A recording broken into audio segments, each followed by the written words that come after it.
को उत्तम वर प्रदान देना चाहते हैं। ब्रह्मा, इंद्र, शिव आदि देवताओं में विष्णु भगवान सबसे उत्तम और श्रेष्ठ देवता हैं।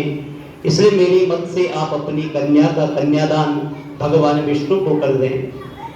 हिमालय कहने लगे कि यदि भगवान श्री वासुदेव स्वयं ही कन्या को ग्रहण करना चाहते हैं और इस कार्य के लिए आपका यदि हिमालय पर्वत पर आगमन हुआ है तो मेरे लिए गौरव की बात है।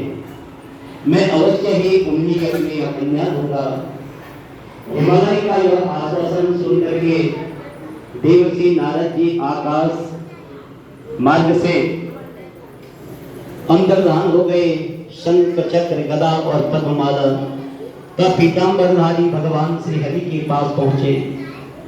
भगवान श्री हरि के सम्मुख पहुंच करके नारद जी ने हाथ जोड़ करके भगवान विष्णु से कहा कि हे प्रभु, आपका विवाह कार्य निश्चय हो गया है।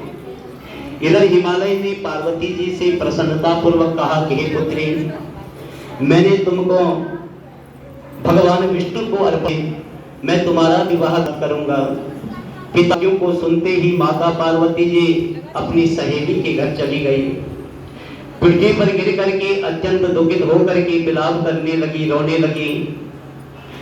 पार्वती का वह विलाप सुन करके पार्वती को इस प्रकार से दुखी देख करके सखी कहने लगी कि हे देवी, तुम किस कारण से दुख पा रही हो, मुझे बताओ, मैं अवश्य ही तुम्हारी इच्छा पूर्ण करूंगी।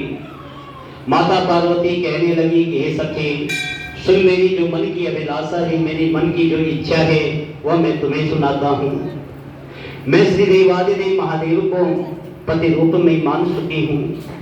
मैं देवादिदेव महादेव को पति रूप में वरण करना चाहती हूँ और मेरे इस कार्य को पिताजी ने बिगाड़ना चाहा है।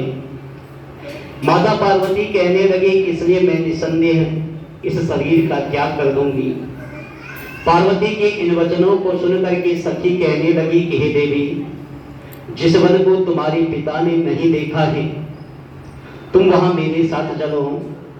तब हे देवी पार्वती, तुम अपनी सखी भगवान शंकर कहने लगे कि हे पार्वती, तुम अपनी सखी का यह वचन सुन करके ऐसा ही घनघोर वन में चली गई। पिता हिमालय ने तुमको घर पर न पा करके सोचा कि मेरी पुत्री को कोई देव, दानव अथवा किन्नर हरण करके ले। मैंने नारद जी को वचन दिया है कि मैं अपनी पुत्री का विवाह भगवान श्री विष्णु के साथ करूंगा। अब यह कैसे पूरा होगा, ऐसा सोच करके तुम्हारे पिता श्री हिमालय